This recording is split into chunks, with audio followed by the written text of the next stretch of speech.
मित्रों नमस्कार। मत अभिमत पर आपका स्वागत है। मैं हूं राकेश कुमार। 15 मई है आज। 15 मई मतलब स्कूलों में गर्मी की छुट्टी आज समाप्त हो गई। हालांकि गर्मी की छुट्टी क्या थी ये आप भी समझ रहे हैं। गर्मी की छुट्टी में कोई नेपाल और काठमांडू और दार्जिलिंग घूमने नहीं गया, इसलिए कि डेली क्लास करना था। दक्ष क्लास जो विशेष रूप से के पाठक ने तैयार किया है कमजोर बच्चों को आगे बढ़ाने के लिए दक्ष मिशन, और इसी के तहत क्लास लेना था। इसलिए कोई शिक्षक बाहर नहीं जा पाए। कहने को गर्मी की छुट्टी थी लेकिन नियमित वर्ग करना पड़ा। लेकिन कल से अब नियमित स्कूल शुरू हो जाएगा। सारे बच्चे आएंगे। पहले केवल दक्ष क्लास के बच्चे आ रहे थे, अब सारे बच्चे आएंगे। अब जैसे ही स्कूल के नियमित होने का मामला सामने आया, वैसे ही एक आदेश आया विभाग का। मतलब के पाठक मानने को तैयार नहीं है। और ये जो आदेश आया ये इसलिए आया है कि देखिए, गर्मी जब ओरिजिनल पड़ता है, मई जून में ओरिजिनल गर्मी पड़ती है और उसी समय गर्मी की छुट्टी दी जाती थी। लेकिन इस बार शिक्षा विभाग ने उस छुट्टी को 1 महीना आगे कर दिया था और उसमें भी दक्ष क्लासेस चल रहे थे। तो अब स्वाभाविक है कि गर्मी बढ़ेगी। अभी अभी गर्मी का तपिश अब और जोर पकड़ने वाला है। वैसे में स्कूल में बच्चे आवें और जो गलतियां पहले विभाग ने की है उसको लिपापोती कैसे हो, इसके लिए नए समय सारणी का निर्माण किया गया है। और ये जो नया समय सारणी है यह और भी कहीं ना कहीं सरदर्द दिख रहा है। जो आदेश है उसके अनुसार, क्योंकि अब ये जो वर्ग है, जो क्लास है, ये चलेगा सुबह के 6 बजे से दोपहर के 12 बजे तक। मतलब 6 से 12 क्लास होना है। तो 6 के पहले स्वाभाविक है कि 6 तक हर हाल में शिक्षकों को पहुंच जाना है और 12 बजे के बाद दक्ष के क्लासेज होंगे 1.5 घंटा, मतलब 1:30 बजे। तो कहने का मतलब है कि भले ही कितने आगे पीछे कर लिया जाए, लेकिन एकदम जब चरम की गर्मी होगी तब दक्ष के बच्चे और शिक्षक और अन्य लोग घर जाएंगे। यह स्थिति है। देखिए, इसमें क्या क्या मामला है पहले यह समझिए। सवेरे 6 बजे से लेकर 12 बजे तक क्लास होगा। बच्चे क्लास करेंगे, शिक्षक पढ़ाएंगे। 12 बजे जो नियमित छात्र हैं वो अपने घर को चले जाएंगे, उनकी छुट्टी हो जाएगी।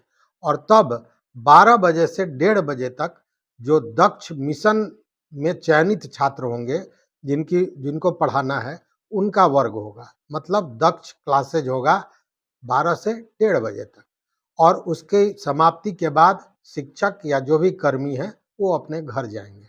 अब इसको लेकर टेंशन आप कहिएगा, तो टेंशन इसलिए भी है कि केवल पढ़ाना ही नहीं है, पढ़ाने के अलावे छात्रों की उपस्थिति 90% सुनिश्चित करनी पड़ेगी।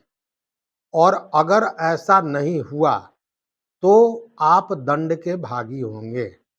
दंड के भागी कौन कौन लोग होंगे? तो वो होंगे जो जांच अधिकारी बन के स्कूलों का निरीक्षण करने वाले हैं। वो जांच अधिकारी और साथ में सभी शिक्षक, हेडमास्टर, ये सारे लोग दंड के भागी होंगे अगर बच्चों की उपस्थिति 90% नहीं होती है। यह तो शिक्षकों का मामला हो गया। और नियमित वर्ग के बाद जो दक्ष क्लासेज है वो करना है। उसके अलावा भी शिक्षकों का और काम है। जैसे उनको जो साप्ताहिक परीक्षा होता है उसकी कॉपियों का मूल्यांकन उसी में करना है।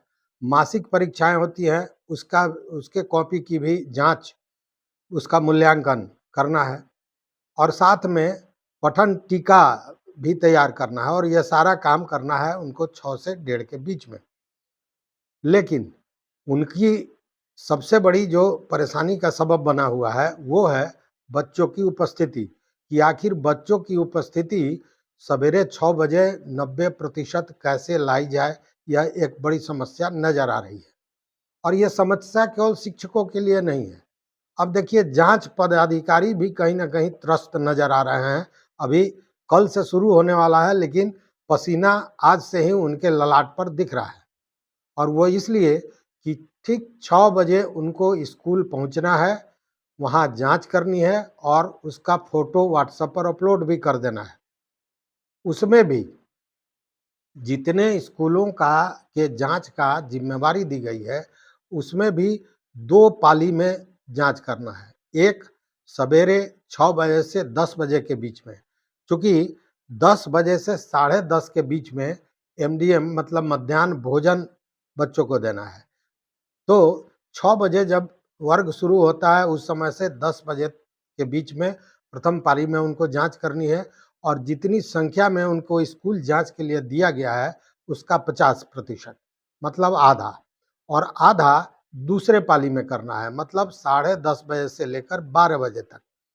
तो ये जांच तो होनी है। और इसमें भी एक निर्देश ये है कि जिस स्कूल का आज अगर प्रथम पाली में आप निरीक्षण करते हैं, तो नेक्स्ट डे दूसरे दिन उस स्कूल का आपको सेकंड पाली में निरीक्षण करना है। मतलब एक स्कूल का आज अगर आप कर लिए प्रथम पाली में, तो कल होके प्रथम पाली में उसकी जांच नहीं होगी, उसकी जांच द्वितीय पाली में होगी। इसी तरह रोज अल्टरनेट होगा, बदलेगा। और सबसे बड़ी बात यह है कि जांच आपको करना है, जांच के अलावा प्रतिवेदन भेजना है और सवेरे जांच के साथ आपको चित्र फोटो खींच के भी व्हाट्सएप पर डालना है। अब इसको लेकर तमाम तरह की के बात शुरू हो गए हैं। शिक्षकों में नाराजगी, पदाधिकारी बोल नहीं रहे हैं, लेकिन वो भी ऑफ द कैमरा बहुत सी बातें बोलने को तैयार है और बोल रहे हैं। अब ऐसे में शिक्षकों में फिर एक बार आक्रोश बढ़ रहा है, और वो आक्रोश वर्ग से ज़्यादा लेकर जो छात्रों की उपस्थिति 90% का मामला हो रहा है, उसको लेकर है। तो जैसे आंगनबाड़ी केंद्रों में सेविका और सहायिका होती है, सहायिका का काम होता है कि घर से बच्चों को बुलाकर लाना केंद्र तक, उसी तरह अब शिक्षकों को करना होगा, तभी यह 90% पूरा होगा, अन्यथा कार्रवाई होगी। के पाठक का फरमान जारी हो गया है। इस वीडियो में बस इतना ही। इस पर आपका क्या विचार है ज़रूर दीजिएगा, और अगर चैनल पर नए हो तो सब्सक्राइब कर लीजिए, लाइक कीजिए और घंटी जैसी आकृति है उसको दबा दीजिए, ताकि हम जो वीडियो बनावें वो आप तक पहुँचे। बहुत बहुत धन्यवाद, बहुत बहुत धन्यवाद।